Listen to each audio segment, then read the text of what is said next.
Bonjour, nous vous présentons donc la nouvelle salle multifonction construite dans le pré de la Cure avec l'agrandissement de l'école Pierre Menanteau et la cour végétalisée.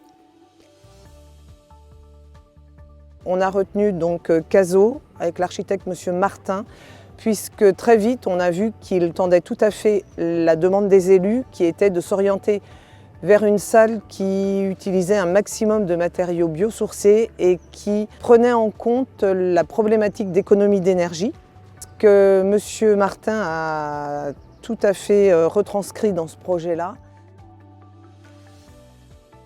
Bruno Martin, Cazaux, atelier d'architecture, donc architecte, maître d'œuvre du projet. Ici sur la commune du Boupère, on avait comme caractéristique du terrain deux grands éléments. Un premier, c'est le relief, un relief côté est avec la rue en contrebas et surtout un bâtiment très bien exposé sur un grand parc existant juste derrière l'église. Donc ces deux éléments ont été caractéristiques pour l'implantation du bâtiment qu'on est venu construire en limite de propriété sur la rue avec un rez-de-chaussée bas côté rue, un rez-de-chaussée haut côté parc. Les élus ont travaillé avec l'architecte sur un projet plutôt biosourcé. On avait le souhait de garder une salle multifonction en cœur de bourg. On avait aussi besoin d'agrandir l'école. Il nous fallait donc 2 nouvelles classes et on avait la problématique de la salle de motricité pour les enfants.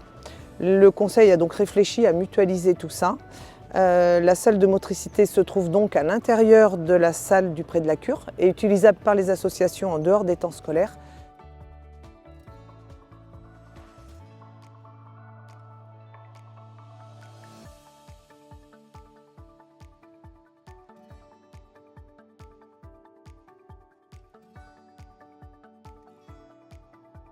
D'un point de vue technique, le bâtiment, on les conçoit systématiquement, nos bâtiments en ossature bois.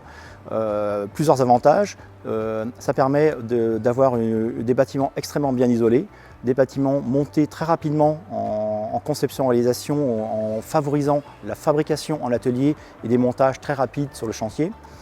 Et surtout permettant également l'usage de matériaux biosourcés, non seulement l'ossature bois, mais les isolants qui sont dans le bois. Ici, en l'occurrence, on a une partie en fibre de bois et une grande partie en paille. Donc les murs principaux de la salle de sport sont isolés avec des murs en paille, des murs assez épais qui permettent d'intégrer, comme on peut le voir derrière, les poteaux dans l'épaisseur du mur, si bien qu'on n'a aucune excroissance dans la salle de sport au niveau de la structure. Un bâtiment passif, c'est un bâtiment qui ne nécessite pas de chauffage, ou très peu. Il se chauffe par le soleil et il se chauffe par les usagers et l'usage du bâtiment. Et avec ces deux éléments-là, le bâtiment il est déjà autonome, il se maintient à 15-16 degrés. Donc le chauffage, on lui demande simplement les 4 ou 5 degrés qui manquent simplement. Donc ici en l'occurrence, on aura un chauffage avec une chaudière bois et qui sera relié à un petit réseau de chaleur. On ne chauffe pas que la salle, mais on va chauffer l'école élémentaire juste derrière, puis l'école primaire qui est un peu plus loin, et également utiliser la chaudière bois pour chauffer tout le ballon d'eau chaude et les besoins en eau chaude du restaurant scolaire. On profite de la puissance de la chaudière bois qui était plus élevée que les besoins proprement de la salle pour chauffer d'autres bâtiments dans le secteur de la grande salle.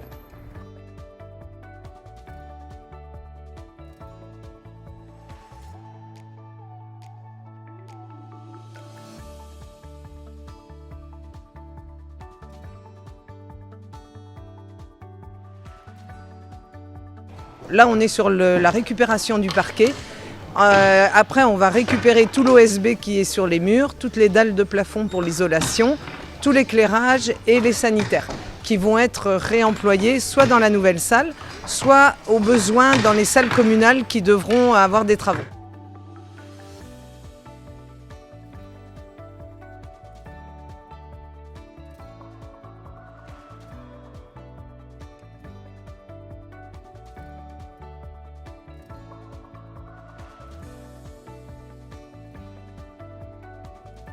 Le bâtiment, on l'a conçu d'un point de vue bioclimatique, c'est-à-dire avec une ouverture importante sur le soleil, une ouverture importante sur le parc, d'où l'intérêt de cette grande baie vitrée côté ouest qui sera ouverte sur le parc, à terme, donc il donnera une salle de sport très lumineuse naturellement et un besoin très minime d'énergie pour l'éclairage du bâtiment. On est tout proche, en visibilité directe sur l'église. Donc on a pris le parti d'habiller le bâtiment en bardage naturel en bois, en châtaignier. Le châtaignier, avec le temps, va griser et va prendre des teintes de différentes roches, en fait, de différentes pierres. Donc il s'intégrera parfaitement dans l'ensemble avec le temps. Il sera très homogène vis-à-vis de l'église existante. La toiture sera entièrement recouverte de panneaux photovoltaïques de 500 m², permettant une puissance énergétique de 100 kWh crête. La cour végétalisée n'était au début pas actée, est devenue une évidence quand il a fallu refaire une cour. On se trouve dans un poumon vert qu'on souhaitait vraiment préserver. Du coup, on a une cour totalement végétalisée et naturelle. J'aime bien aller sur le pont et dans le tunnel pour me cacher un petit peu. C'est qu'ils ont au moins bien fabriqué et après les jeux de cours, ils étaient très bien. Et ils ont bien choisi et ils ont mis beaucoup de jeux de bois. Donc l'ensemble de ces réalisations permettront d'obtenir un bâtiment passif, c'est-à-dire qu'il consommera autant d'énergie qu'il en produira. Donc ce projet nous permet à la fois de répondre à la demande des écoles, de la jeunesse, puisque le périscolaire peut aussi utiliser cette salle, répond à l'associatif, tant pour les sportifs, comme le tennis de table, autant pour l'entraînement que la compétition. Pour le badminton qui joue en loisir. La danse y trouve également sa place en utilisant la salle de motricité.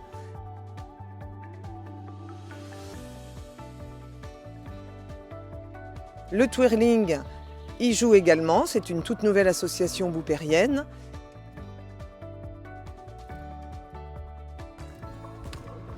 Et le hand utilisera la salle pour l'entraînement des plus jeunes.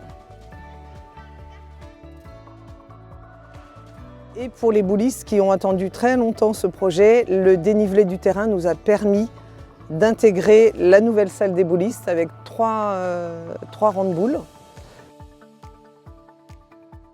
Cette salle pourra également accueillir les fêtes. Nous avons eu l'année dernière le marché de Noël.